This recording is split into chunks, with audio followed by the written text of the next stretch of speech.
10, 20, 30 যতবারই আসুন না কেন এই জায়গা আমাদের মানে বাঙালিদের কাছে কখনোই পুরনো হয় না।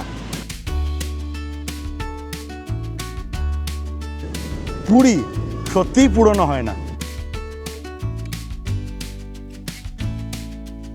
এই সমুদ্র,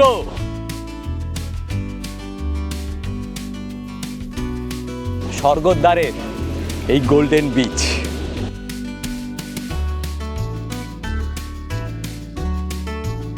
শ্রী জগন্নাথ ধাম।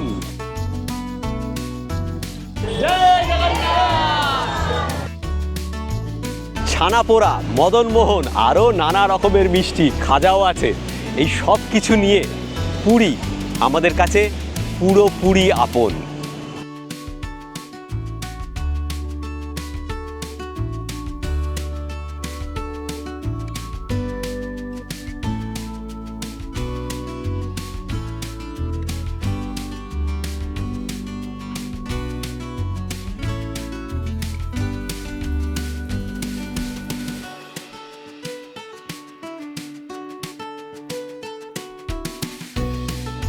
এখন বাজে বিকেল ঠিক 5:30, আর আজকে সকাল থেকে আমরা কি কি করলাম সেগুলো আপনারা আগে দেখে নিন ফ্ল্যাশব্যাকে। অর্পণ, চালিয়ে দাও। আমাদের যে এয়ারবিএনবি সেটা এই বিল্ডিংয়ের নাম হচ্ছে অনন্ত অ্যাপার্টমেন্ট। এখানে এসবিআই এর এসএমই ব্রাঞ্চ, আর পাশেই রয়েছে ডমিনোস পিৎজার একটা আউটলেট। আমাদের এই এয়ারবিএনবিটা স্টেশনের কাছেই, আর এখান থেকে স্বর্গদ্বার প্রায় কিলোমিটার 2, অটো বা টোটো করে যেতে হবে। আমি লাইফে এত ফাঁকা পুরী কোনোদিনও দেখিনি, এই ফার্স্ট টাইম। হ্যাঁ, ব্যাপারটা হচ্ছে সব থেকে ফাঁকা পুরীটা বোধহয় দেখেছি আমি আর শিবাই। এটা তো আলাদা ব্যাপার। হ্যাঁ, তখন একদম কেউই ছিল না, মানে কলকাতা থেকে এক এবং একমাত্র আমরাই এসেছিলাম। আমরাই এসেছিলাম। সেটা জাস্ট কোভিডের পরে, লকডাউন ওঠার পরে। সেই ভিডিও সিরিজ রয়েছে, আপনারা দেখেছেন। অনেক কিছু চেঞ্জ হয়ে গেছে পুরীতে এখন। এখানে বিচে রাস্তার ধারে অনেক ঝাউ গাছ ফুটেছে এক সার দিয়ে, মানে সমুদ্র এখান থেকে রাস্তা থেকে আর দেখা যাচ্ছে না এখন। অনেকগুলো পে অ্যান্ড ইউজ টয়লেট হয়েছে। এই দেখুন, এটা হচ্ছে পে অ্যান্ড ইউজ টয়লেট। এই পে অ্যান্ড ইউজ টয়লেটের সাংঘাতিক প্রয়োজন ছিল পুরীর বিচে, যেটা দারুণ একটা পজিটিভ উদ্যোগ। হ্যাঁ, তার কারণ ভারতবর্ষে তো এখনো ঠিকঠাক কোন জায়গায় কি করতে হয় মলমূত্র ত্যাগ সেটা বোঝেনি। কাজেই পুরী সি বিচটার একটা দিক জঘন্য করে রেখে দিতে হবে মলমূত্র ত্যাগ করে, সেটা অ্যাটলিস্ট কমবে আশা করা যায়। আশা করা যায়। আরও একটা কথা, প্রচুর ওয়াচ টাওয়ার করা হয়েছে, সেখান থেকে যারা লাইফ সেভার তারা নজর রাখছেন যারা স্নান করছেন তাদের দিকে। আজকে 18 2025, এখন সকাল ঠিক 9টা। আমরা রয়েছি স্বর্গদ্বারে। এই সময়টা বিশ্বকর্মা পূজা থেকে পুজোর আগে অবধি পুরী কিন্তু বেশ ফাঁকা থাকে, কারণ আমাদের ওখানে পরীক্ষা শেষ হয় না, ট্যুরিস্টদের আগমন এই সময়টায় কম থাকে। এটা আমি আগেও দেখেছি। যারা একটু ফাঁকায় পুরী বেড়াতে চান তারা এই সময়টাকে বেছে নিতে পারেন। কিন্তু এই সময় গরমও সাংঘাতিক হয়, রোদের তেজ একদম গা পুড়ে যাচ্ছে। আগে ব্রেকফাস্ট, প্রচণ্ড খিদে পেয়েছে। এখানে বড়া বিক্রি হচ্ছে, এটা দিয়েই শুরু করা যাক। 2 প্লেট দিজিয়ে না। ওর ঘুগনি শেষ হয়ে গেছে, খালি বড়াই আছে। তাহলে স্বাস্থ্যকর খাওয়ার নাম করি ওই যে ডিপ ফ্রাই এগুলো খাচ্ছ, এগুলো কি স্বাস্থ্যকর? মাঝে মাঝে সব কিছুই চেখে দেখতে হয়, বুঝেছো? সেটা তো আমিও তো তাই বলি। আমি তো বলেছি আমার সকালবেলা স্বাস্থ্যকর খাবার খাওয়াতে অনীহা আছে। পুরী এসে একটু অনিয়ম করবো না, সেটা তো হয় না, তাই না? আচ্ছা,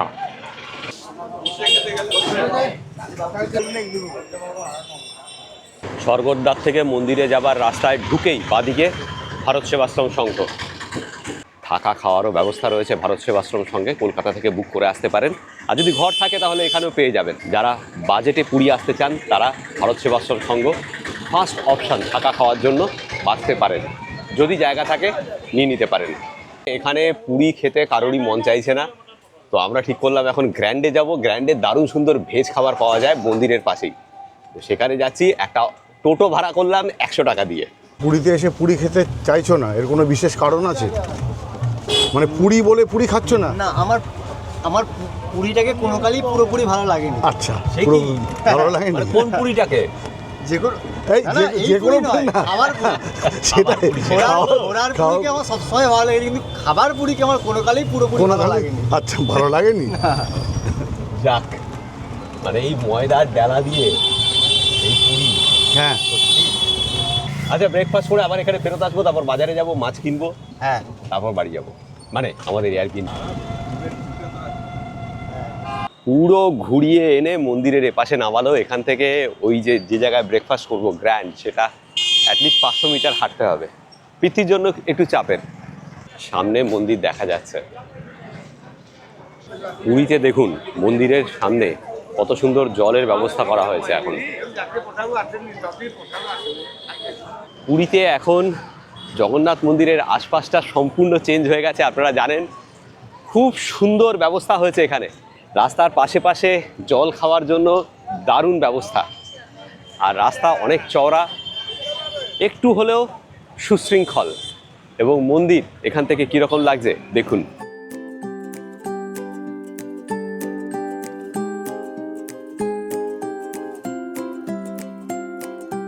জয় জগন্নাথ। পুরীর মন্দিরে এখন দারুণ সুন্দর ব্যবস্থা।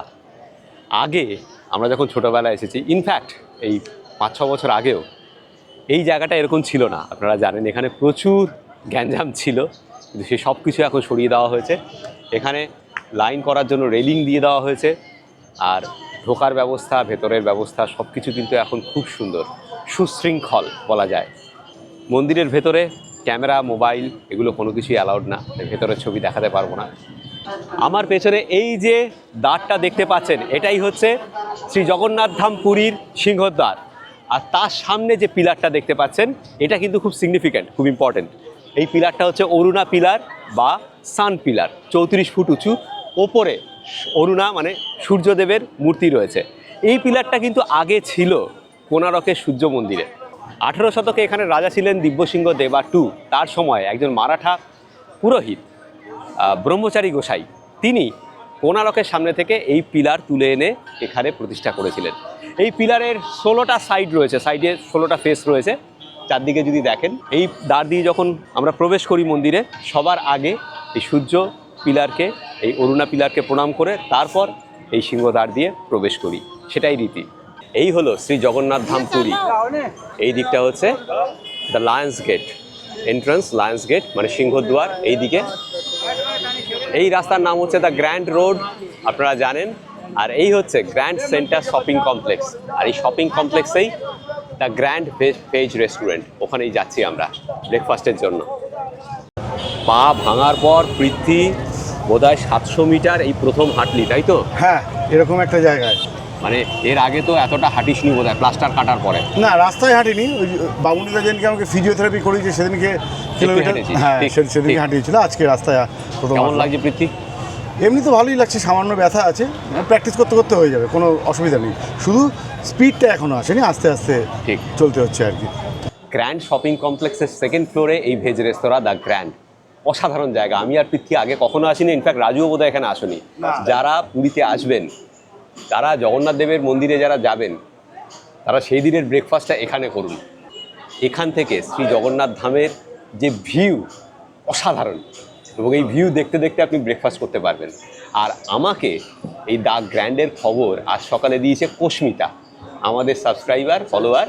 তো কোস্মিতাকে অসংখ্য ধন্যবাদ এই জায়গাটা রেফারেন্স দেওয়ার জন্য। সত্যি রে দারুণ একটা জায়গার সন্ধান দিয়েছে। এখান থেকে বসে এত ভালোভাবে পুরী মন্দিরটাকে দেখা যাচ্ছে চারিদিকে, বিউটিফুল বিউটিফুল। বুঝলি পৃথ্বীজিৎ, হ্যাঁ পুরী এখন ফাঁকা মোটামুটি, যেটা বললাম একটু আগে আপনাদের, কিন্তু এইখানে কিন্তু ভালো ভিড় রয়েছে। এই জায়গাটায় ভিড় আছে, কিন্তু বাকি জায়গাগুলো ফাঁকা। তার কারণ এই দেখ, এই সময় তো আমি এইটুকু হেঁটে যা বুঝলাম আর কি একদিন পরে, এই সময় যদি আসো, হ্যাঁ সুন্দর সুন্দর ছেলেমেয়েরা, সামনেই পুজো, হ্যাঁ। এই সময় আসলে পুরো ঝলসে কিন্তু কেলে চু হয়ে যাবে একদম। মানে ওই জন্যই তুই বলতে চাইছি এই সময় বাঙালিরা পুরীতে আসে হ্যাঁ, না, বোধহয়। বিশ্বকর্মা পূজা থেকে হ্যাঁ, দুর্গাপুজো। দুর্গাপুজো। এটা কিন্তু ভালো কারণ। এই সময় একটা রূপচর্চা করে মানুষ একটু গ্ল্যামার ট্যামার বাড়িয়ে পুজোর সময় একটা আলাদাই ব্যাপার থাকে। সেই সময় যদি পুরীতে চলে আসে ভাই, একদম গেল। ওই যে বলো, একদম একদম গেল। একদম গেল। একদম গেল। তো সেই জন্যই বোধহয় আপনারা আসেন না পুরীতে এই সময়। সেই জন্য তুলনামূলকভাবে ফাঁকা ভালো, একদিকে ভালো, একদিকে ভালো, একদিকে আমাদের ভালো। তো আর রূপচর্চা না ব্যাপার নেই। না, আমাদের কোনো ব্যাপার নেই। এই বুঝলেন, ব্লগিং এর দুনিয়ায় একটা জিনিস দারুণ, সেদিনে কে যেন বললো, না আমাদের মানে মেকআপ করে এই কাজটা করতে হয় না। হ্যাঁ, এটা একটা বিরাট ব্যাপার। আচ্ছা, এখানে সাউথ ইন্ডিয়ান প্রায় সব খাবারই রয়েছে। আমরা অর্ডার দিয়েছি রাভা মশলা ধোসা, তাছাড়া ধোসা সব অপশানই আছে, সেই সঙ্গে দই বড়া, ইডলি এসব তো আছেই। আরও রয়েছে sandwich, bread butter jam, noodles, এই সব কিছু। রাভা মশলা ধোসার দাম নিয়েছে 100 টাকা। না, আর রাভা মশলা দেওয়ার দাম হচ্ছে এক একটা 135 টাকা করে। আচ্ছা, 135 টাকা, কিন্তু মেনুতে লেখা ছিল 100 টাকা। 135 লেখা ছিল, আচ্ছা আমি ভুল দেখেছি।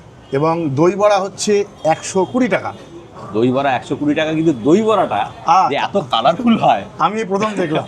আমার প্রথমেই দেখে মনে হলো যে বেনারস, বা বেনারস কেন, যে কোনো জায়গাতে পান পাতা দিয়ে তার উপর যেরকমভাবে সাজায় না ডেকোরেশনটা, আমাকে সেরকম মনে হলো যে পান মশলার মতো কিছু যেন দেহাটে আছে, এই চুন আর তারপরে পান মশলা। এটা বিট আর গাজর। হ্যাঁ, বিট আর গাজর আছে। বলছি, এটা decoration টা হচ্ছে- এত সুন্দর মানে করেছে। garnishing টা অসাধারণ। আমার ফার্স্টে পান এটা মশলা বিট, মনে পড়লো দেখে, যে এটা উপরে গাজর। ছড়ানো আছে। এখানে এটা মিষ্টি সস দিয়েছে, আর উপরটা হচ্ছে বোঁদে। বোঁদে, বোঁদে, শুকনো বোঁদে। এটা হচ্ছে শুকনো বোঁদে, এই উপরে মিহি বোঁদে। ফাটাফাটি ফাটাফাটি। আহা, আরো ভালো হতে পারে।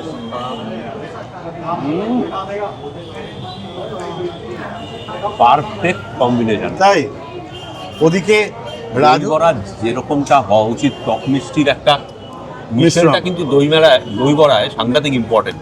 হ্যাঁ, সে তো অবশ্যই। দইয়ের টক এবং ওপরে এই মিষ্টি সস, দুটো দেখ দারুণ সুন্দর মিশেছে। কিন্তু ওদিক থেকে রাজু প্রথম কামড়টা দেওয়ার পর পরাণ বন্দ্যোপাধ্যায়ের মতো বলল যে ভালো হয়েছে, তবে আরও ভালো হতে পারত। কিন্তু তুই খেয়ে দেখ। না, হ্যাঁ ঠিক আছে, আমি ওরটা বললাম, ও বললো, আমি শুনলাম। রাজু একটু বেশি ক্রিটিক্যাল। হ্যাঁ, ওটা একটু ভালো হতে পারে। তোর টেস্টফুল। টেস্টফুল। ভালো, না না ভালো। আমার এই ধরনের জিনিস প্রিয় না, তুই জানিস, কিন্তু ভালো লাগছে, ভালো। যে আমাদের এখানে খাবে না। অর্পণ অ্যাকচুয়ালি বুঝলে, ও ভাত আর মুড়ির বাইরে আর কিছু খুঁজে পায় না। ওর জীবনটা হচ্ছে মুড়ি আর ভাতময়। অর্পণ হচ্ছে আমাদের পরিচিতটা। হ্যাঁ, একদম ডিটো অরিজিতের আর ডুপ্লিকেট কপিও। সেই ব্রজমোহনপুরের অরিজিৎ তো। তার ডুপ্লিকেট কপি হচ্ছে। ও আচ্ছা, হাত বলতেই আমি সন্তুষ্ট। এই মনে হচ্ছে বেশ ক্রিস্পি ব্যাপারটা, যেটা হওয়া উচিত। সুজির তৈরি বলে এটা বেশ কুরকুরে হয়। রাভা ধোসা সবসময় আমার প্রিয়। আর এখানে সাইজটা দেখুন, আমি জানি না খেয়ে উঠতে পারবো কি না। 135 টাকায় এই রাভা ধোসা, ভাব দেখুন একবার সাইজটা। সঙ্গে চাটনি, সম্বর, এই হচ্ছে ধোসা। বাবা, মানে এটাকে সামলানো চারটিখানি কথা না। এই হচ্ছে তরকারি। অর্পণ নিচ্ছে ব্রেড টোস্ট বাটার জ্যাম, তাই তো? খাও।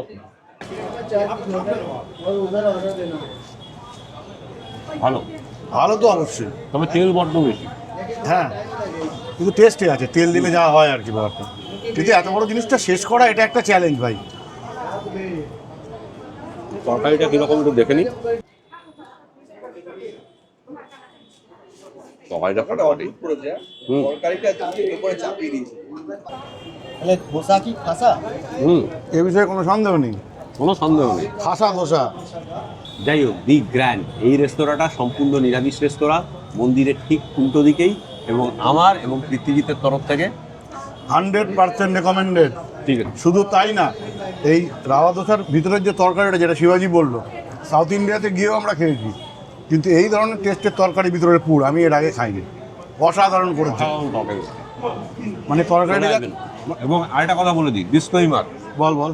এটা কিন্তু পেইড প্রমোশন নয়, এটা হ্যাঁ, না বলে দিলে কনফিউজ ও হয়ে যায়। আচ্ছা, কনফিউজ হবে লোক। হ্যাঁ, একদমই নয়, আমরাই প্রথমবার এসেছি এখানে।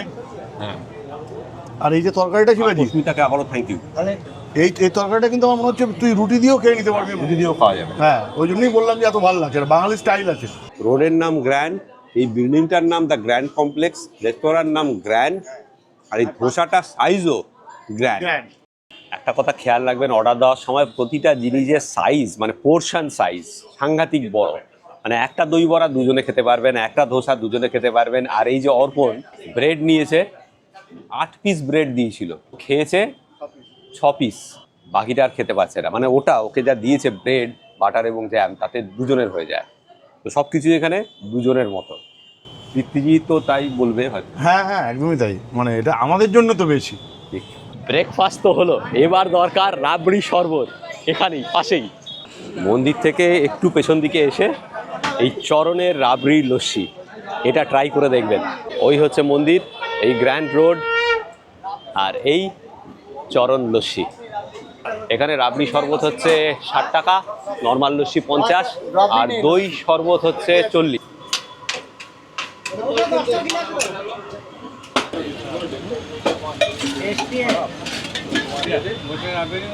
ওপরে আবার চকলেট দিয়েছে না কি দিয়েছে ওপরে? লাস্যময়ী লস্যি। হ্যাঁ, রাষ্ট্রময়ী বটে, যেরকম ভাবে ডেকোরেশন করেছে। তবে রাজুদা না লস্যি না খেয়ে লস করছে। দাঁড়াও, হ্যাঁ আহা, প্রাণ জুড়িয়ে গেল এই গরমে এটা খেয়ে। দারুণ দারুণ। আমরা দুটোই নিয়েছি, একটা পুরো খেতে পারবো না বলে। তুই খেয়ে দেখ জিনিসটা, টেস্টটা চলে যায়। আহা, ফাটাফাটি। ওপরে ক্যারামেলের গুঁড়ো। আহা, দিল খুশ হয়ে গেল, দিল খুশ। এই চরণের লস্যি এটা কিন্তু মিস করলে হবে না। হ্যাঁ, ফাটাফাটি। এখন প্রায় 12টা বাজতে চলেছে। আমরা মন্দিরের সামনে থেকে আবার চলে এলাম স্বর্গদ্বারে। সামনেই বাজার, মাছ আর কিছু তরি তরকারি কিনতে হবে। আমরা রান্না করে খাবো ঠিক করেছিলাম, কেউই বাইরে খেতে রাজি নয়। দেখি কি মাছ পাওয়া যায় এত বেলায়। অনেক দেরি করে ফেলেছি আসতে, পুরো বাজার ফাঁকা, সব উঠে গেছে। 1600 টাকা 1.5 কিলোর ইলিশ। কোথাকার ইলিশ গো? বালেশ্বর। বালেশ্বরের ইলিশ 1600 টাকা কিলো। কেন অপশান আছে এই দুটো দোকানেই, পমফ্রেট আর ইলিশ। রুই দেখে কাতলা দেখে ভক্তি হচ্ছে না, ইলিশ মাছটাই আজকে ঠিকঠাক হবে। দেখি মাছটা দেখি একটু। মাছটা দেখতে হবে না, আচ্ছা ইলিশ কি দিতে হবে? ভালো মাছ। 800 800 800 বলছে 1100 টাকা। চলো এটা দিয়ে দাও। এই গরমে ঘেমে নিয়ে স্নান করে গেছি, কিন্তু বাঙালি বলে না খাওয়ার জন্য সব কিছু করতে পারে। এই ভরা গরমে পাক খেয়ে এসে আমরা ইলিশ মাছ কিনেছি, আর ইলিশ মাছ সর্ষে দিয়ে পোস্ত দিয়ে জমিয়ে রান্না হবে, অর্পণ রাখবে, আর চলছে তার মার্কেটিং। ঘি, সর্ষে, পোস্ত, তেল, চাল, এই সব কিছু মিলিয়ে বিল হলো মুদির দোকানে 350 টাকা। 1050 টাকার ইলিশ মাছ, 350 টাকার মুদি বাজার। আর তরকারি কত কিনলে? 180। 180 টাকার তরকারি, মানে 200 টাকা ধরে নিন। 500, ওই 1500-1600 টাকার মতো খরচা হলো টোটাল। তাতে আমাদের ইলিশ মাছ সহ ভাত হয়ে যাবে দুপুরবেলা, এবং রাতের বেলাও হয়ে যাবে। ঘি নিয়ে নিয়েছি, রাতের বেলা ভাতে ভাত ঘি দিয়ে ওটা হয়ে যাবে।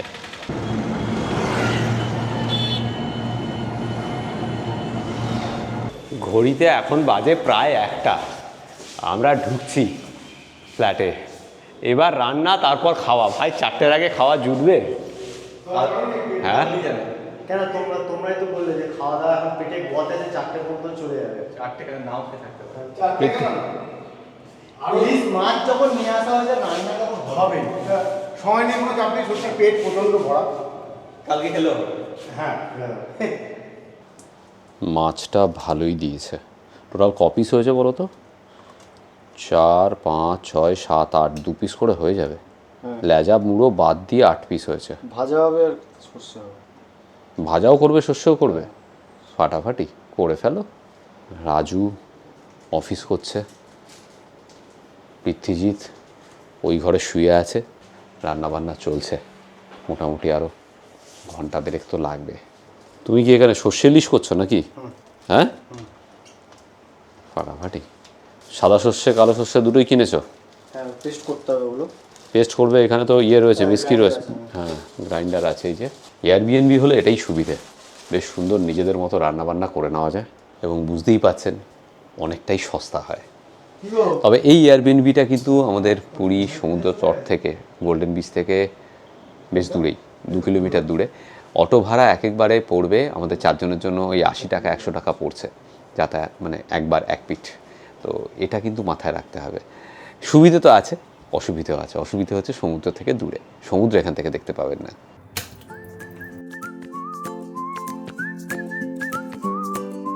পোস্ত ভিজিয়ে রেখেছে, ইলিশ মাছ নুন হলুদ দিয়ে মাখিয়ে রেখেছিল, সর্ষে বাটা কমপ্লিট। ও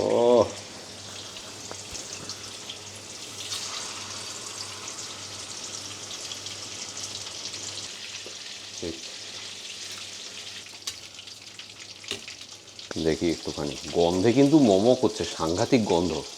গরম তো ভালোই। মাছটা ভালো, মাছটা ভালো তো। দারুণ মাছ। নুন ঠিক আছে, আমার তো ঠিকই আছে, ঠিকই লাগছে। নুনটা নিয়ে নুন আর সমস্যা এতে তো- হচ্ছে। ভাত দিয়ে খাবে তো, এটা তো হ্যাঁ, ভাজা না একদম ঠিকই আছে। আরে তেল আছে, তেল হচ্ছে। দারুণ দারুণ গন্ধটা দারুণ। আচ্ছা এই দিয়ে দাও। অনেকদিন পর ইলিশ মাছ খেলাম। এখানকার ইলিশ মাছ যে এত ভালো জানা ছিল না। পেঁয়াজা মুড়ো সহ এইগুলো ভাজা হয়ে গেল, আর সর্ষে ইলিশের জন্য এই 4 পিস। বাহ, এবার সর্ষে ইলিশ শুরু। চলো, ভালোই তো পেস্টটা বানিয়েছো। একটা কাজ করো, একটা কুকিং চ্যানেল খুলে গেল।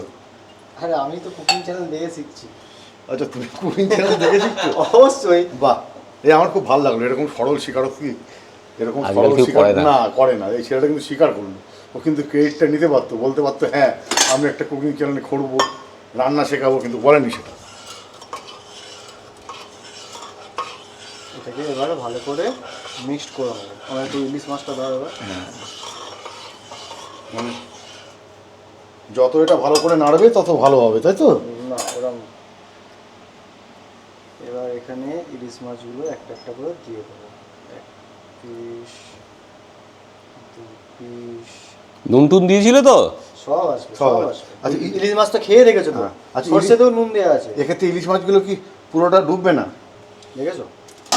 এতে 4 পিস দেওয়া হলো। দেওয়া হলো হলো। আর এখানে দেবো আমি একটু স্বাদ মতো নুন। বেশ বেশ। নুন যেন বেশি না হয়, দেখো কম হলে অসুবিধে নেই, হ্যাঁ, বেশি হলেই সমস্যা। ঠিক আছে, দিয়ে দিলাম। দিয়ে দিলে। এইবার যে পোস্তর পেস্টটা সেটা এই যে এটা? ইয়েস। ওহ মাইরি, জিনিসটা খাসা হবে শিবাজি, বুঝলি, দেখেই বুঝতে পারছি। দেখেই বুঝতে পারছি। চর্বচস্য লেজ্জ পেয়। আহা, আচ্ছা তুমি আমার একটু কাজ করবে, যে এখানে একটু কটা কাঁচা লঙ্কা আমাকে। ছিঁড়ে দেবো। ইয়েস। আচ্ছা, দারুণের কথা। আমরা গ্রেভিটা একটু হালকা রাখবো, তার কারণ আমাদের তো এক পদ। এক পদে, এক পদ। তো হালকা যারা গ্রেভি রাখতে চাইবে না তারা একদম টায়ে রাখতে পারে। বলছি, ইলিশ থাকলে অন্যদিকে ডাইভার্ট, মানে মন ডাইভার্ট করা না হলো। ইলিশ মানে শুধু ইলিশ, হ্যাঁ। শুধু একটা জিনিসের উপর কনসেন্ট্রেট করো। ইলিশ থাকতে আবার অন্যদিকে কি দরকার? বসানো হয়ে গেছে। কতক্ষণ লাগবে অর্পণ? এটা একটা সিটি পড়বে 5 মিনিট, আর তারপর ঠান্ডা করতে হবে একটুখানি 5-10 মিনিট, ওই 15-20 মিনিটের মধ্যে রেডি হয়ে যাবে। ফাটাফাটি। এই তো জীবন কালিদা। তাই তো, হ্যাঁ, এই তো জীবন, বুঝলে। ফাইনালি ডান।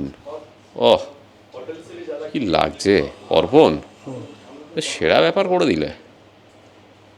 আর সর্ষের তেল ছড়িয়ে দিচ্ছে, বেশি দিও না ভাই। দেবো না বেশি? না, যার লাগবে সে পাতে ছড়িয়ে নেবে। আমি একটু আজকাল হেলদি খাওয়া দাওয়া করছি। আহা, এ সেরা জিনিস করে ফেলেছো, হ্যাঁ সেরা জিনিস করে ফেলেছো। হ্যাঁ তাই? হ্যাঁ, দাঁড়াও। মানে ফাটাফাটি হয়ে গেছে। চলো এবার খেয়ে দেখি, আসল কাজটা করি। রাজু ডাইনিং টেবিল দখল করে রেখেছে, ওয়ার্ক স্টেশন করে ফেলেছে, তাই আমরা মেঝেতে বসেই খাচ্ছি। 836। ভাই ওটিপি বলে দিলি, কিসের ওটিপি সেটা না বললেই হবে, তাহলে আর কোনো চাপ নেই। আজকে দারুণ সুন্দর একটা খাওয়া দাওয়া হচ্ছে, অনেক দিন পর, তাই না প্রীতিজিৎ? দারুণ দারুণ। হ্যাঁ, এই মজা সেই কুম্ভ মেলার পরে আবার দারুণ জমে গেছে। আর সব থেকে যেটা বড় ব্যাপার হলো, একজন ঘটি যাদেরকে লোকে বলে তামাশা করে যে না ঘটিরা ইলিশ রাখতে পারে না, সেই আমাদের অর্পণ। অর্পণ আজকে আমাদের ইলিশ রেঁধে খাওয়াচ্ছে। তুমি আমাদের বাঙালদের ইলিশ রেঁধে খাইয়েছো, এই জন্য অর্পণ তোমার জন্য জয় মোহনবাগান। বলে কি? হ্যাঁ, এ কুলভ্রষ্ট। না না, কুলভ্রষ্ট কোনো ভাই, একজন ঘটি তোকে এরকম খাওয়াচ্ছে, বল ঘটিতে জল ভরে না খাইয়ে তোকে ইলিশ খাওয়াচ্ছে। খাবারটা কিরকম রান্নাটা করেছে দেখ আগে, এ পাশে দাও সাইডে। না, আমি সবসময় প্রচেষ্টাকে সাধুবাদ জানাই, বুঝলে? ঠিক ঠিক, ছেলেটা ব্যাস আর না যে না পরিমাণ আর না। ছেলেটা যে পরিমাণ খাটাখাটি করেছে আমাদেরকে খাওয়াবে বলে, হ্যাঁ, সেটাকে সাধুবাদ জানাতেই হয়। ওহ দেখুন দেখুন ফাটাফাটি। ও ও, এটা কি দিচ্ছ রাজু, তেল না তেল? তেল তেল। এই শুরু করে দিই, গন্ধে থাকা যাচ্ছে না। হ্যাঁ শুরু করে দিই। তুই আর রাজু মিলে গিয়ে যে মাছটা কিনেছিস, আমি তো হ্যাঁ। পিছনে ছিলাম, মাছটা খুব ভালো কিনেছিস। খাসা সত্যি মাছ। মাছটা স্বাদ গন্ধ সব আছে। দারুণ মাছ কিন্তু সত্যি সত্যি। ভিতরটা পুরো লাল হয়েছে। ইলিশ মাছের তেল দিয়ে অনেকদিন পরে আমি ইলিশ মাছ খাচ্ছি, ভাজা খাচ্ছি।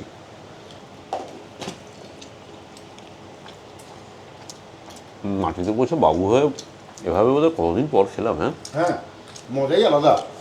আগে তো আমরা এইভাবেই আসন পেতে বসে খেতাম। এবার অর্পণের আসল পরীক্ষা ভালোই হবে, বুঝলি পৃথিবীর। দেখেই একটা আইডিয়া পাওয়া যাচ্ছে, বুঝলি? যে জিনিসটা ভালো হবে। দেখি ফার্স্ট ঠিকঠাকই হয়েছে। সত্যি একটু না, ঠিকই বলছি, একটু নুনটা কম হয়েছে। নুনটা কাঁচা নুন নিয়ে নিতে হবে, কিন্তু ঝাল ধক একদম ঠিকঠাকই আছে। মানে অর্পণের রান্নার কোনো ইয়ে নেই, ভালো হয়েছে। I am happy. হ্যাঁ, আর নুন কম হয়েছে বলছিস, সেটা বরঞ্চ একদিক দিয়ে বাঁচবা। বেশি হলে এটা কেন কেড়ে হতো। হ্যাঁ, কম হয়েছে দিয়ে নেওয়া যাবে, কোনো অসুবিধা নেই। কোনো অসুবিধা নেই। আচ্ছা, তবে বলছি- মাছ খানা আহা, অর্পণ ঠিকই আছে। 100-তে 85।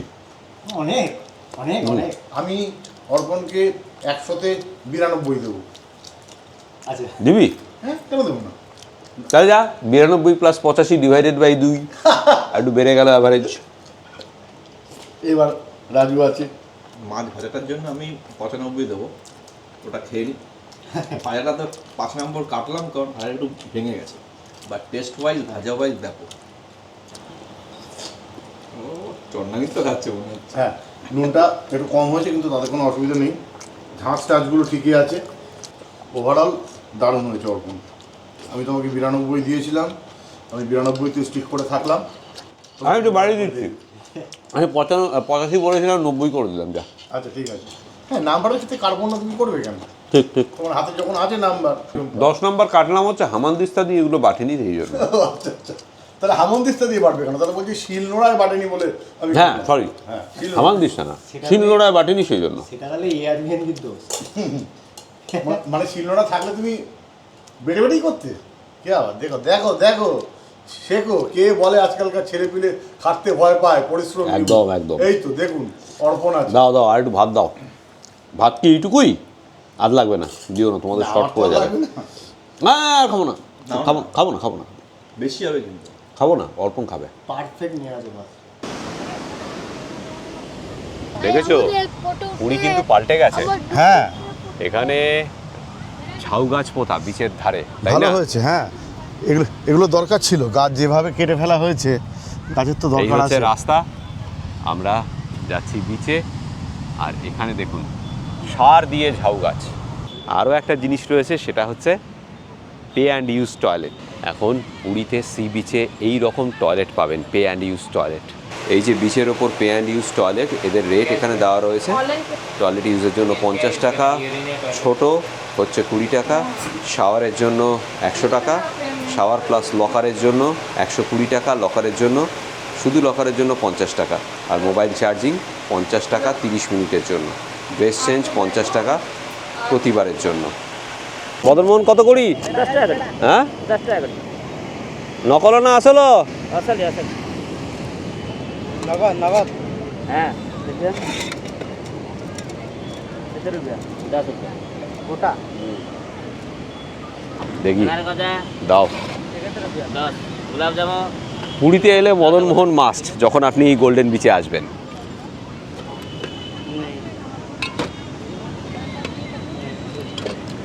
মদনমোহন টেস্ট কিন্তু ঘেটে গেছে, মানে টেস্ট ডিগ্রেড হয়েছে।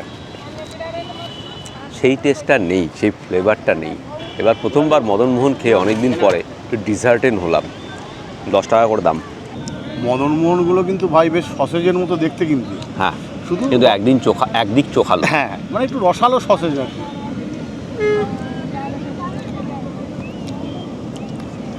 সাংঘাতিক রকম মিষ্টি। আমি মিষ্টি প্রেমিক মানুষ, কিন্তু এই মিষ্টি খেলে মুশকিল আর কি, বাকি বাচ্চাদের ভালো লাগবে। হ্যাঁ, কিন্তু এটা যেটা বললাম আমি, একটা আলাদা টেস্ট ছিল মদন মোহনে, সেটা মিসিং। হ্যাঁ দাও, সিঙ্গারা দাও। এই মিষ্টি খাওয়ার পর যদি সিঙ্গারা না খাই তাহলে পাপ হবে। এ মদন মোহন বাজে হয়ে গিলা, টেস্ট নাই গিলা।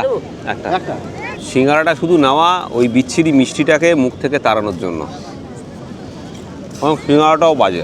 সিঙ্গারাটা বাজে? হুম, দেখি একবার টেস্ট করে। ও হ্যাঁ,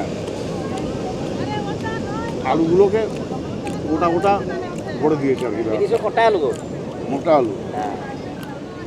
পৃথ্বীজিতের তরফ থেকে আপনাদের সবার কাছে একান্ত অনুরোধ, পুরীতে যখন আসবেন, এই বিচে যখন ঘুরবেন বা যেখানেই যান না কেন, প্লিজ জায়গাটাকে নোংরা করবেন না।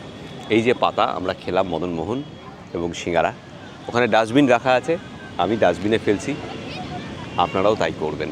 প্লিজ পাতা বিচের ওপর ফেলে যাবেন না, অন্য কোনো রকম কোনো কিছু এখানে ফেলবেন না, যেখানে সেখানে ফেলবেন না, এটা প্লিজ মাথায় রাখবেন। জায়গাটা তো আমাদেরই, তাই না? ডিনারে আমাদের কি কি পদ আছে দেখুন। ভাত, আলু সিদ্ধ, ঘি, ব্যাস, ডালও নেই। ফ্যান আছে, ফ্যান। ভাতের ফ্যান আছে। ভাই আমি অল্প একটু খাবো, একটু ঘি দিয়ে দাও। ঘি কি আলু সিদ্ধ তো দিয়েছো? একটু এখানে দিয়ে দাও, ভাতের ওপর ছড়িয়ে দাও। এই হচ্ছে আজ রাতের খাওয়া। খুব ভালো খাওয়া, খুব ভালো খাবার। খেয়ে নাও কেমন হয়েছে দেখো। ভালো হয়েছে, মাখাটা যেটা মেখেছে আলুটা অসাধারণ হয়েছে। দেখা হচ্ছে কাল সকালে, খেয়ে নিই। রিপোর্টিং টু বউ, বেরুলাম জাস্ট। বউজ আর অলওয়েজ ট্র্যাকিং আস। আমি গাড়িটা চালাচ্ছি, পরে এই যে। ফোন করছি। রিপোর্ট করে দিয়েছো? ওকে, ডান। একমাত্র পৃথ্বীজিৎ এ ব্যাপারে একটু মুক্ত, অর্পণও তাই। গাড়ির ঘড়িতে এখন 8:51। আজকে 19 তারিখ, 19শে সেপ্টেম্বর 2025। এখন আমরা পুরীতে। আজকে সকালে আমরা এয়ারবিএনবি থেকে চেক আউট করে বেরিয়ে পড়েছি। আজকে আমাদের গন্তব্য হচ্ছে গোপালপুর। কিন্তু গোপালপুর এর যাওয়ার যে অভিজ্ঞতা সেটা থাকবে পরের পর্বে। সকালে এখন দুটো কাজ করার রয়েছে পুরীতে। 1 নম্বর, আমরা পুরীর যে ব্লু ফ্ল্যাগ বিচ সেখানে যাব, দেখব এবং আপনাদেরকেও দেখাবো। আর 2 নম্বর, ব্রেকফাস্ট করতে হবে, সবারই খিদে পেয়েছে। এখানে পুরীতে এলে আমার আর পৃথ্বীজিৎ দুজনেরই প্রিয় হচ্ছে চক্রতীর্থ রোডের হানি বি। দারুণ জায়গা, আগেও প্রত্যেকবার দেখিয়েছি পুরীর ভিডিওতে। আমার আর পৃথ্বীর দুজনেরই খুব প্রিয় জায়গা। রাজু বোধহয় যাওনি, তো রাজু এবং অর্পণ, ওদেরকেও খাওয়াবো। কিন্তু এখানে একটা ক্যাচ আছে, মানে আমরা যাচ্ছি গোপালপুরে চিল্কা হয়ে। এবার চিল্কাতে সাতপাড়া থেকে ফেরি আছে যেখানে গাড়ি উঠে যায়, তারপর ওপারে গিয়ে আবার আমরা ড্রাইভ করে গোপালপুর চলে যাব। এই রাস্তাটা দিয়ে যাওয়ার কারণ হচ্ছে যে ওই ফেরিটাকে এনজয় করা, যেটা আগে আমরা দেখেছিলাম, ইচ্ছে ছিল এদিক দিয়ে যাওয়ার। আর 2 নম্বর হচ্ছে চিল্কা হ্রদ, সেটাও এনজয় করা। এখন ব্লু ফ্ল্যাগ বিচ, তারপর ব্রেকফাস্ট। আমার মনে হয় যে ব্লু ফ্ল্যাগ বিচেই আমাদের আজকের ভিডিও শেষ হবে, আর এই গোপালপুর যাওয়ার গল্প সেটা আসবে এর পরের পর্বে। এই ব্লু ফ্ল্যাগ বিচ যেটা গুগলে দেখাচ্ছে সেটা নিয়ে যাচ্ছে নীলাদ্রি বিচে। আমরা নীলাদ্রি বিচটা ব্লু ফ্ল্যাগ বিচের ওপাশে, ওটা একটা private beach, privately managed beach.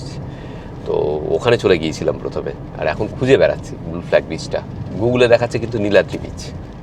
রাজভবনটা পেরিয়েই, মানে যদি স্বর্গদ্বার থেকে আসে তাহলে রাজভবনটা পেরিয়েই ডান দিকে, এই হচ্ছে গেট। আগেরবার আমি আর পৃথ্বী এসেছিলাম। এখানে গাড়ি পার্কিংয়ের চার্জ হচ্ছে প্রত্যেক 2 ঘন্টায় 20 টাকা করে, আর 2 হুইলার প্রত্যেক 2 ঘন্টায় 10 টাকা করে। ব্লু ফ্ল্যাগ বিচের টিকিটের ভ্যালুগুলো বলে দিচ্ছি। ডলফিন টিকিট হচ্ছে একদম বেসিক টিকিট, তাতে 3 ঘন্টা আপনি এখানে থাকতে পারবেন, পার হেড 20 টাকা। তারপর রয়েছে হচ্ছে সিঙ্গেল সিটিং চেয়ার টিকিট, মানে একটা চেয়ারে আপনি যদি বসতে চান সিঙ্গেল সিটিং 1 ঘন্টার জন্য, এটা 1 ঘন্টা কে লিয়ে হ্যাঁ না, 20 টাকা 1 ঘন্টার জন্য। আর ভলিবল ফুটবল যদি খেলতে চান তাহলে 50 টাকার টিকিট। স্প্ল্যাশ টিকিট, মানে সমুদ্রে স্নান করার পরে যদি আপনি শাওয়ার নিতে চান শাওয়ার রুমে, তাহলে হচ্ছে 50 টাকা, যেটা সারা দিন ভ্যালিড। সমুদ্রে স্নান করার জন্য কোনো টিকিট নেই এখানে। আর সিঙ্গেল সিটিং উইথ আমব্রেলা 50 টাকা হচ্ছে টিকিট। মান্থলি পাস রয়েছে 300 টাকা সারা মাসের জন্য। এখানে আরও একটা কথা বলে দিই, যাদের মান্থলি পাস আছে, মানে যারা 300 টাকা দিয়ে মান্থলি পাস নেবেন, তাদের এক্সট্রা ফেসিলিটি হচ্ছে নর্মালি বিচ ক্লোজ হয়ে যায় 8টার সময়, রাত 8টার সময়, কিন্তু তারা থাকতে পারবেন রাত 10টা অবধি। मंथली पास में क्या बाथिंग इंक्लूडेड है, मैंने स्प्लैश सब कुछ इंक्लूडेड? अच्छा, मंथली पासे सब কিছু ইনক্লুডেড, আর রাত 10টা অবধি থাকা যাবে। আপনারা জানেন পন্ডিচেরিতে আমরা একটা ব্লু ফ্ল্যাগ বিচে গিয়েছিলাম, সেখানেই আমাদের ড্রোনের সলিল সমাধি হয়েছিল। তো ব্লু ফ্ল্যাগ বিচে 500 টাকা করে ড্রোন ওড়ানোর টিকিট হয়, সেটা দিয়ে ড্রোন লিগ্যালি ওড়ানো যায়। কিন্তু এখানে যেহেতু রাজভবন পাশে, আমি জিজ্ঞেস করলাম কাউন্টারে, সেই জন্য ড্রোন ওড়ানো নিষিদ্ধ। তো এটা পাখির চোখে আপনাদের দেখাতে পারবো না। ব্লু ফ্ল্যাগ বিচে কতগুলো নিয়ম রয়েছে, রেস্ট্রিকশনস রয়েছে। যদি সেই রেস্ট্রিকশনসগুলো উল্লঙ্ঘন হয় তাহলে ফাইনের পরিমাণটা একটু জেনে নিন। যদি বাইরে ইউরিনেশন করা হয় বিচের ওপরে তাহলে 200 টাকা ফাইন। টোবাকো, মানে যদি আপনি চিউইং টোবাকো ইউজ করেন তাহলে 300 টাকা ফাইন। স্মোকিংয়ের জন্য 500 টাকা ফাইন। অ্যালকোহল কনজামশন করলে 1000 টাকা। কুকুর নিয়ে ব্লু ফ্ল্যাগ বিচে ঢোকা যায় না, সেটা যদি করেন তাহলে 1000 টাকা ফাইন। যে কোনো রকম ইলিগাল ওয়ার্ক, সেটা 2000 টাকা ফাইন। আর ড্রোন ব্যবহার করলে 5000 টাকা ফাইন। ব্লু ফ্ল্যাগ বিচ খোলা থাকে সকাল 5:30 থেকে রাত 8টা অবধি। এখানে জগিং করার জন্য ট্র্যাক রয়েছে, লেখাও আছে। টয়লেট রয়েছে, শাওয়ার রুম রয়েছে, চেঞ্জিং রুম রয়েছে, ফিটনেস সেন্টার রয়েছে, ফার্স্ট এইড স্টেশন রয়েছে, চেয়ারও দেওয়া রয়েছে। আপনি চাইলে বসতে পারেন, অবশ্যই টিকিট কেটে এসে। এই সব ফেসিলিটি ব্লু ফ্ল্যাগ বিচগুলোতে থাকে। এবং দেখুন এখানে যাতে বালি না লাগে সেজন্য এরকম ম্যাট পাতা রয়েছে। পৃথ্বীজিৎ, হ্যাঁ এই ব্লু ফ্ল্যাগ বিচ কারে কয় জানো? হ্যাঁ, আমার মানে জানি বলতে এর একটা সার্টিফিকেশন হয়, কিছু মানদণ্ড থাকে, সেগুলো যদি ঠিকঠাক করে ফুলফিল করা যায় ঠিক। তবেই এই নীলধ্বজ সমুদ্র সৈকত হিসেবে এটাকে মান্যতা দেওয়া হয়। নীলধ্বজ সমুদ্র সৈকত মানে সাংঘাতিক, এই হচ্ছে পৃথ্বী। যাই হোক, ব্লু ফ্ল্যাগ বিচের এই সার্টিফিকেশনটা, এই যে স্ট্যান্ডার্ডাইজেশনটা, এটা করেছে হচ্ছে ডেনমার্কের একটি নন প্রফিট সংস্থা। আচ্ছা, তার নাম বোধহয় খুব সম্ভবত ফেডারেশন অফ এনভায়রনমেন্ট এডুকেশন। ওকে। হ্যাঁ, সারা পৃথিবীতে প্রায় 5000 ব্লু ফ্ল্যাগ বিচ রয়েছে অ্যাক্রস 81 কান্ট্রিজ, আর ভারতবর্ষে রয়েছে 13টা। তার মধ্যে আমরা তো এই ব্লু ফ্ল্যাগ বিচ পেলাম। এছাড়া আমরা পন্ডিচেরির পাশেই একটা ব্লু ফ্ল্যাগ বিচ ছিল, সেখানে গিয়েছি। যেখানে আমাদের ড্রোন সমাধি, ঠিক আছে। আন্দামানে Radhanagar beach blue flag beach, কোভালামের বিচ ব্লু ফ্ল্যাগ বিচ, এরকম 13টা ব্লু ফ্ল্যাগ বিচ আমাদের দেশে রয়েছে। তো ব্লু ফ্ল্যাগ বিচে যে স্ট্যান্ডার্ডগুলো, তার মধ্যে একটা হচ্ছে এনভায়রনমেন্ট, সেফটি ইস্যুস, এগুলো মেনটেন করতে হয়। পরিষ্কার পরিচ্ছন্নতা, সেটা মেনটেন করতে হয়। টয়লেট থাকতে হবে, ডাস্টবিন, বসার চেয়ার, সব কিছু মিলে হচ্ছে এই সার্টিফিকেশনটা পাওয়া যাবে। এই স্ট্যান্ডার্ডগুলো মেনটেন করলে, কন্টিনিউয়াসলি মেনটেন করতে হবে। তো এরকম করলে হবে না যে প্রথমবার পরীক্ষায় পাশ করে গেলাম তারপর আর মেনটেন করলাম না, তাহলে কিন্তু হবে না। মানে এক্ষেত্রে নজরদারির একটা ব্যবস্থা আছে। ঠিক ঠিক ঠিক। এবং এটা বলে দিই, পুরীর এই ব্লু ফ্ল্যাগ বিচটা সত্যিই ওয়েল মেনটেইন। এবং আপনারা যদি একটু ভালো করে দেখেন, অর্পণ দেখাবে, এখানে ইস্ট বেঙ্গলের পতাকা উঠছে, ঠিক আছে। এটা কিন্তু আমি ম্যাক্সিমাম সি বিচে গিয়ে দেখেছি, আমি জানি না কেন লাল হলুদ পতাকা এখানে পথ পথ করে উঠছে। আচ্ছা, এই পাশটায় হচ্ছে আমাদের স্বর্গদ্বারের বিচ। আমার ডান দিকে, আমি সমুদ্রের দিকে মুখ করে, মানে দক্ষিণ দিকে মুখ করে দাঁড়িয়ে আছি। ডান দিকে স্বর্গদ্বারের বিচ, আর বাঁ দিকে এই দিকে এটা হচ্ছে নীলাদ্রি বিচ। ওই নীলাদ্রি বিচ ছাড়িয়ে যদি হাঁটা লাগান, মোটামুটি ঘন্টা 3 বোধহয় হাঁটতে হবে, 2-2.5 হাঁটতে হবে, আপনি একদম চন্দ্রভাগা বিচ, মানে কোনারকের সামনে যেটা রয়েছে, সেখানে পৌঁছে যাবেন। আরেকটা কথা আপনাদের সঙ্গে শেয়ার করতে চাইবো, আপনারা যারা পুরী আসেন, অনেকবার এসেছেন, তারা যারা স্বর্গদ্বারের আশেপাশে থাকতে পছন্দ করেন, তাদেরকে বলবো একটা রেকমেন্ডেশন, জাস্ট সাজেশান। আপনারা একবার, এটা হচ্ছে চক্রতীর্থ রোড, এই চক্রতীর্থ রোডের ওপরে যে হোটেলগুলো রয়েছে ব্লু ফ্ল্যাগ বিচের পাশে, সেগুলোতে একবার থেকে দেখুন। আপনি কিন্তু এখানে অনেক নিরিবিলিতে পুরীর সমুদ্র উপভোগ করতে পারবেন। হ্যাঁ, স্বর্গদ্বারের আশপাশটা জমজমাট, প্রচুর খাওয়া দাওয়ার অপশান রয়েছে সস্তায়। এখানে কিন্তু ব্যাপারটা একটু অন্যরকম। এখানে এলে আপনি ফিল করবেন যে পুরীও অনেক শান্ত। স্বর্গদ্বারের ওই যে লোকজন, হই হট্টগোল, তার বাইরে বেরিয়েও একটা পুরী রয়েছে, সেটা এখানে এলে ফিল করতে পারবেন এই ব্লু ফ্ল্যাগ বিচের আশেপাশে যদি থাকেন।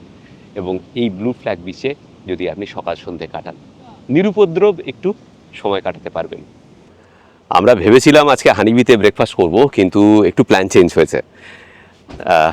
এখানে একটু দেরি হয়ে গেল, প্রায় 10টা বাজে। আমরা চেষ্টা করব 1:30টার ফেরিটা ধরার, না হলে সেই 5টা হয়ে যাবে। তো আমরা একটু তাড়াতাড়ি করছি, হানিবিতে গেলে দেরি হয়ে যাবে। হানিবি আগে আপনাদের দেখিয়েছি, চক্রতীর্থ রোডে একটা ক্যাফে, সেখানে দারুণ সুন্দর ব্রেকফাস্ট পাওয়া যায়। ব্রেকফাস্ট না, শুধু লাঞ্চ ডিনার সবই করতে পারেন ওখানে, খুব সুন্দর ক্যাফেটা। কিন্তু আজকে এবার আর যাওয়া হবে না। এখন আমরা রাস্তায় পথে কোথাও একটা খেয়ে রওনা দিয়ে দিচ্ছি, নাহলে দেরি হয়ে যাবে। আজকের ভিডিও এই পর্যন্ত। কেমন লাগলো আমাদের আজকের ভিডিও প্লিজ কমেন্ট করে জানাবেন। পুরীতে প্রত্যেক বছর আপনারাও ভালোবাসেন আসতে, আমরাও ভালোবাসি। জাস্ট দারিংবাড়ি যাব, পথে 2 দিন পুরীতে একটা স্টপ ওভার করে স্টপ ওভার নিয়ে চলে যাচ্ছি দারিংবাড়ি। পৃথ্বীজিৎ, সেই জন্যই পুরীতে আসা আর কি, দারিংবাড়ি যাওয়ার পথে জাস্ট একটু ঢু মেরে। কিন্তু ভালোই লাগলো কিন্তু ভাই, এতদিন পরে পুরী এলাম। সবসময় ভালো হ্যাঁ, লাগে, পুরী সবার সবসময় ভালো লাগে।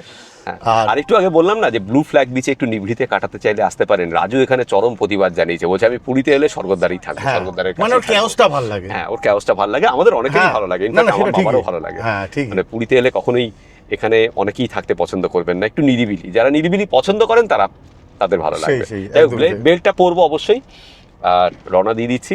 এর পরের সব গল্প আসবে এর পরের পর্বে। আর এখান থেকে- যেটা আমি সবসময় বলি, সবাই ভালো থাকবেন, ভীষণ আনন্দে থাকবেন, আর সঙ্গে অবশ্যই রাখবেন আমাদের চ্যানেল এক্সপ্লোরার শিবাজি।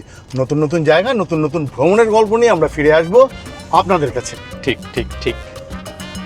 আটকে নাও বেল্ট। হ্যাঁ, বেল্ট পরে নিয়েছি, আপনারাও পরে নেবেন। চলো, টাটা।